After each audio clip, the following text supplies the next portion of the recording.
A u vrijeme kad je u Hrvatskoj 340.000 nezaposlenih, pravi je uspjeh završiti fakultet koji još tijekom studija jamči posao. Jedan od takvih je studij strojarstva i brodogradnje. A onaj u Zagrebu povodom 94. rođendana posjetio je premijer Zoran Milanović, pohvalio je međunarodne uspjehe hrvatskih studenata.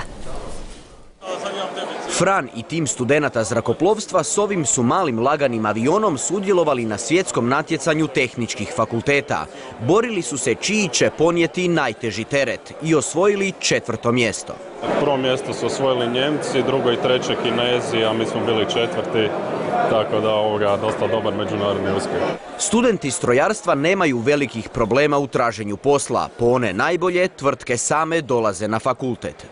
Ozren je završio prije godinu dana i u roku od 3 mjeseca dobio posao u tvrtki koja proizvodi plinske turbine. Sada on vrbuje nove mlade snage. Što sam tu učio na faksu i radio, trenutno sada to znanje baš i koristim u tvrtci i baš radim na sličnim stvarima.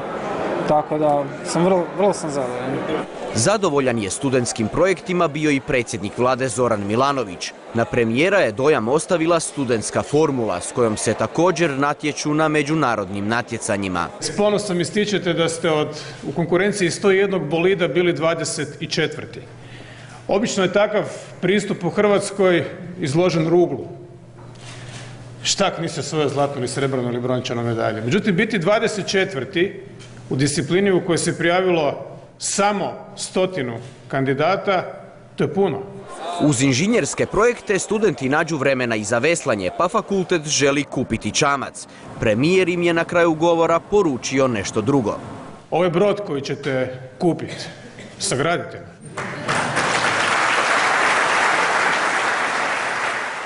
A prilikom obraćanja studentima premijer se i našalio na račun svoje karijere, pričajući o dugogodišnjem poznanstvu s dekanom. Izdvojili smo tu izjavu. To je bilo na Uskrs prije 20 godina. I od tada je prošlo puno vremena. Vi ste postali dekan. Ja sam propao u diplomaciji. Vidjet ćemo šta će biti u politici.